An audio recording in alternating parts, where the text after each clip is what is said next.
Hey guys, I'm Pokemon86 and welcome back to a brand new video. So in today's video, I'm going to be talking to you guys about one of my favorite Nintendo consoles of all time. And that one I'm talking to you guys about is the Nintendo GameCube. Now some people looked at the Nintendo GameCube as a failure, some people look at it as a commercial success. I happen to look at it as a legacy within video game history, because out of it we got some amazing classics such as Twilight Princess, Melee, a couple more Mario parties. You know, we got Pokemon XD Galley Darkness, F-Zero GX, Paper Mario, A Thousand Year Door, and so many amazing titles on the GameCube, which is why I know even though it didn't sell as well as other consoles around that time, I think it was an amazing console, and it happens to be one of my favorite consoles, if not my number one favorite. I hold many memories with the GameCube. I hold memories regardless if it was playing by myself late at night or pulling all-nighters playing Metroid Prime or Tony Hawk Pro Skater, or if it was playing Mario Party or Melee with my friends. The GameCube will forever be one of my favorite consoles. High school, I believe I did this video where I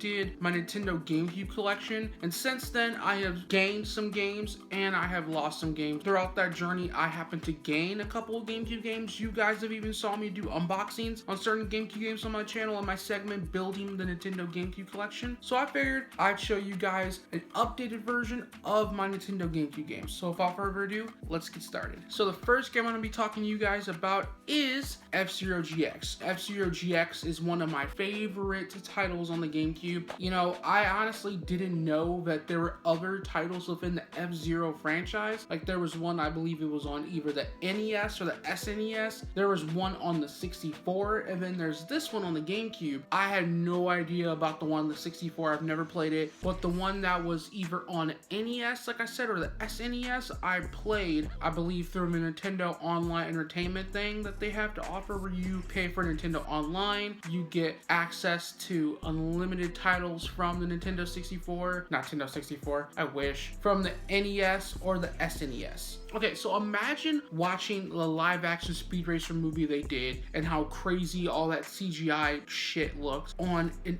acid trip, and everything is so fast paced. And I know F-Zero GX is supposed to be like in your face, radical, fast, extreme, too damn fast. I suck ass at this game. I'm not gonna sit here and tell you, oh yeah, I'm like a huge pro. I'm like fucking Racer X in this bitch. No, I suck, and I suck so bad at this. But overall, this game is such a huge blast. I got a deal on it back when I was in 4th grade. I think I actually begged my mom to get me this game, even though I had no idea what the hell this is. I saw Captain Falcon, and I was like, oh yeah, I know him from Melee. And then I saw all these other characters, and I'm like, I don't know who the fuck they are, but I was like, hey, this looks actually kind of cool. And I'm so glad I picked it up, especially for the cheap price of $7.99. It's used too, to be fair. I feel like this game probably is expensive if you were to try and buy it now. I know this is a popular title on the GameCube, so I'm glad I got my hands on it at a young age. Next up, we got a game that was adapted from a Marvel movie from the early 2000s, and that one is Fantastic Four, the video game. I actually had a lot of fun playing this game. As a kid, the only thing I would do is there was this mode on here where you were like in this little dojo room. You get access to like these thugs and stuff that come in there, and you can just basically go ham and just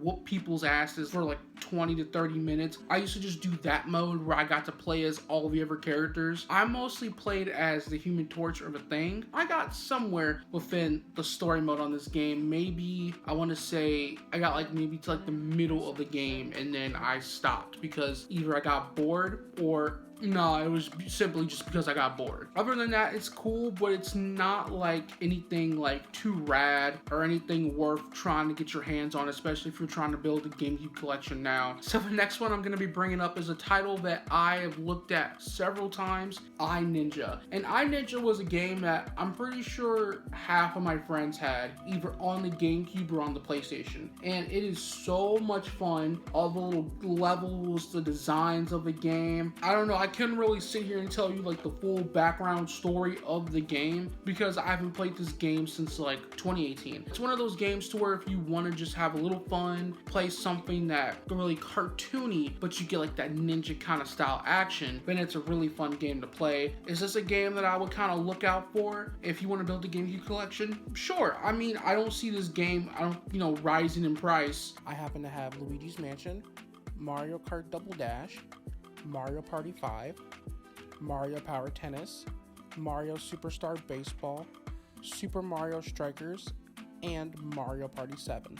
These are all the Nintendo GameCube games that involve Mario that I happen to own on the GameCube. If I had to choose any of the games from the Luigi's Mansion trilogy, it's obviously this one. This one is such a classic. The design, the graphics for the game weren't even that bad for like Nintendo's earliest kind of game. For a game that came out in the early 2000s, the graphics weren't that bad. The boss fights and the level designs, absolutely amazing. Once you get closer towards the end of the game, yeah, it gets a little bit tedious here and there, but it gets relatively easy as you continue to go on. If you pay attention to your surroundings and what you're supposed to do and the task, then it actually becomes a fairly easy game. If you were to try and get this game now, oh man, you're spending anywhere from like upper 60s, 80s, maybe close to 100 or more just to get your hands on that game. And people who are trying to build GameCube collections late in time, like myself, really try to get their hands on Luigi's Mansion. So you guys already saw the Mario titles that I just put out there. I had so much fun playing those Mario games. I believe Mario Kart Double Dash was so much fun playing. I really like the mechanics of having two people race together and a lot of the cool level designs. The battle mode was amazing. The character selection was pretty damn good. And even some of like the items were really cool. If I want to have like a retro day with some of my friends and we don't feel like playing Mario Kart 8 Deluxe on the Switch, this is definitely a go-to fun 4-player game with some friends if you're trying to have like a throwback day. Mario Parties 5 and 7 are my favorite Mario titles. Well, not my favorite Mario titles, but one of my favorite Mario Party games, 5 especially. But unfortunately, my copy of 5 doesn't work because me, like an idiot, and this is something I never do, nor would I recommend of any of your games, I left Mario Party 5 out of the case for a really long time, and it ended up getting like spots on the disc. And I tried to do those tricks where I try to clean it off with soap and water, and I tried to use alcohol on it, and it just simply did not work. And the game is actually very expensive if you were to try and buy it now. The levels within that game, especially the Sweet Dreams and the underwater one and the one that's undermined, like where the mines are and stuff and treasures and everything, those were like my favorite levels playing in that game. Mario Party 5 was such an absolute treat. Mario Party 7 was a late birthday gift I got when I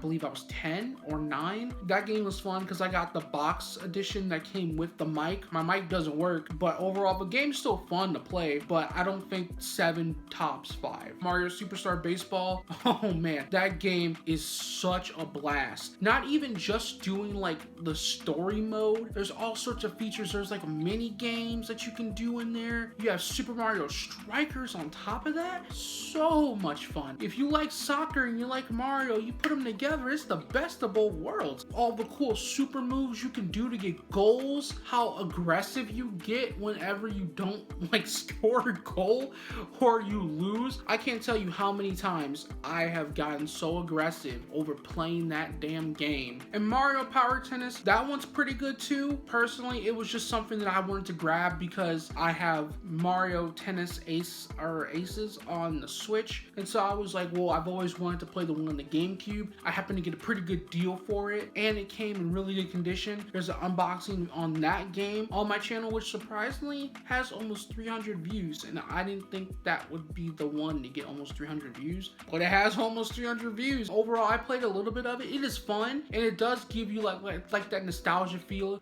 of playing a Mario game, especially one on the GameCube, and it being like a sports title with it. But if I'm honestly gonna play a Mario sports game, especially a tennis one, I'm just gonna play the one that's on the Switch. Metroid Prime, that comes with a bonus demo disc for the second one, Echoes. I played the bonus disc as a kid more than I did the actual Metroid Prime title. I don't know what it was about the bonus demo disc for Echoes. That one just blew me away. Metroid Prime alone is such an amazing title, just from the graphics to the looks of the planets to just the weapons that you get to use in the game, and the overall boss fights are just absolute treat. Pokemon XD Galley of Darkness and Pokemon Coliseum. Now, when I say literally these two are the same exact game, they are legit the same exact game. Like, I don't know why Nintendo and the Pokemon company decided to make two of the same damn games. The only difference between the two is Pokemon Coliseum happens to have a different storyline. I favored Galley of Darkness. I still haven't beat Coliseum. Galley of Darkness was so much fun to play as a kid, even going in grinding just to purify my Shadow Lugia was such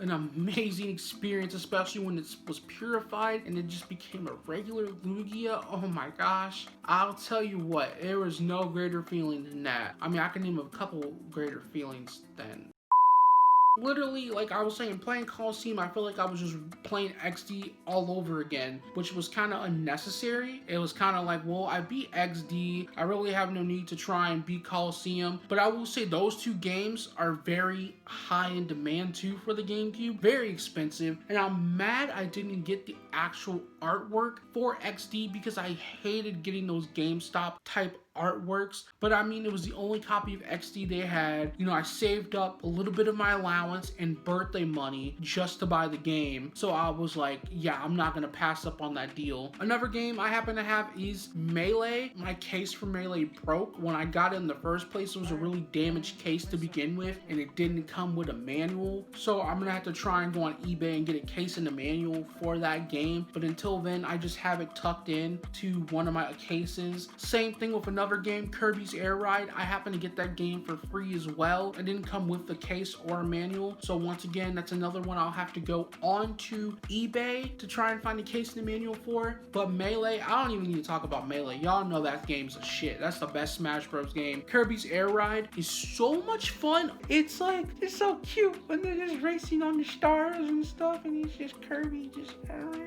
Resident Evil 4. Resident Evil is such an amazing game. Resident Evil 4, I should say, is such an amazing game. It's funny that this game is so big that it comes with 2 discs. I was lucky to get mine with a fucking manual, because I'll tell you, it's hard when you're trying to buy GameCube games nowadays. You're lucky to get a really good, decent official GameCube case, let alone a manual with the game. As a kid, it was spooky. It scared the shit out of me. But as an adult, you're like, this shit ain't scary.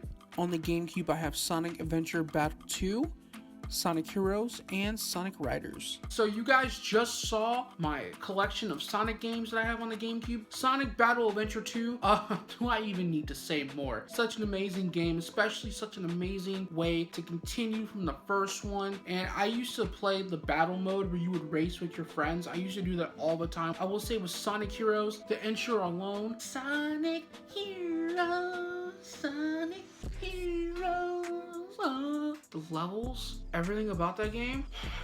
And Sonic Riders, it's alright. I mean, actually, no, I'm not even gonna say it's alright. I actually really do like Sonic Riders, and I begged my dad to give me that game. I used to play that game religiously as a kid. A couple months ago, I went back just to replay it, and I started the story mode, because as a kid, I never played the story mode. The intro and song for Sonic Riders is really cool too, but it does not beat Sonic Heroes, and then it does not beat Sonic Battle 2. Sonic Heroes doesn't even beat the soundtrack for Sonic Battle Adventure 2. It doesn't. That's the best one. Soul Calibur 2, this game is really fun. Like I mentioned before on the channel, I'm sure I had this on the Xbox originals, so I had Spawn. With this one, you get Link from The Legend of Zelda, and Link's a pretty cool character overall, but Spawn was my favorite to play as in Soul Calibur 2. The last time I think I played Soul Calibur 2 had to have been before summer hit. It's fun. It's really easy to unlock the characters too, but the game overall was fun. It's just like playing any other classic Soul Calibur game. If you haven't played the second one, I highly recommend it. The second one's actually a really classic one to play. Next one we got is Starbox Assaults. This game is actually really fun. Oh man, I used to play the demo for it at those little kiosks that they had in GameStop, Kmart, and Walmart back in the day. That just shows how fucking old I am, even though I'm not even 24 yet. Fucking Kmart. Kids these days wouldn't even know what the hell a Kmart was. It is such an amazing game. From the graphics to the battle combat, everything about it just looks absolutely amazing. Super Monkey Ball all, the noises that these characters make in the game really annoying after a certain amount of time. This game is so ridiculous that it's really entertaining. I used to play this game with my cousins all the time, and I even played this game with my girlfriend all the time because both of us grew up playing Super Monkey Ball. You know, this is something that we just like to go back and play. The one thing that I would say that sucks is that a lot of like the little party games in here you have to unlock, and it's kind of difficult to unlock them. Teen Titans, really cool game. I happen to get this one through GameStop too. I grew up watching Teen Titans on Cartoon Network. Fuck Teen Titans Go. This game is actually pretty fun. I did an unboxing for this game on my channel as well. It's almost like, imagine playing Marvel's Ultimate Alliance, except it's not Marvel, it's DC characters, and you only get to play really the 4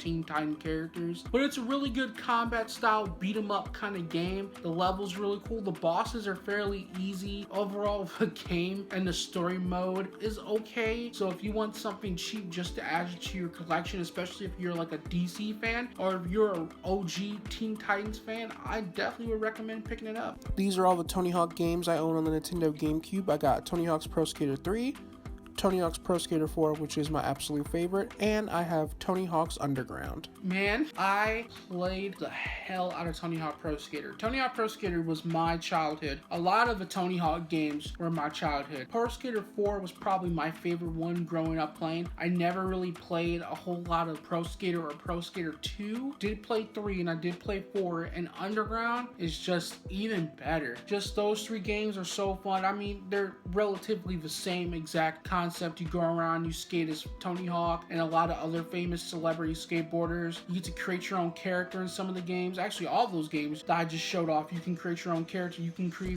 even create your own park. I used to purposely just like to put the lava pits up and the water pits and just crash into them and then just say, "You drowned," or "Ouch, that burned." Sizzle. Beautiful Joe. I definitely played the hell out of the game. This game is so much fun. The combat style is really ridiculous. It is out of this world. The graphics are really cool. Oh, this catchphrase. Henshi a go baby. But alrighty guys, that was my video on my Nintendo GameCube collection. If you enjoyed, smack that like button, hit the bell to get notified, turn on post notifications, and hit that all feature so you get notified when I upload every single video. I have more videos to come before the end of 2020, and man, I'm glad you guys made it through this video. And if you are brand new to the channel, subscribe. We are only 4 subscribers away from hitting 500 subscribers. Who knows, maybe we could hit 1,000 subscribers on this channel. Hit up my links to social media in the description below. I'm talking Instagram, Twitter. You can hit up a link to my Afro Geek channel, which happens to be my second channel, where I cover a lot of things from anime to manga to cartoons to movies, and I do a lot of Funko Pop videos over there too. And I'll see you guys in the next video. Alrighty guys, I am Pokemon 86 and your boy is out of here.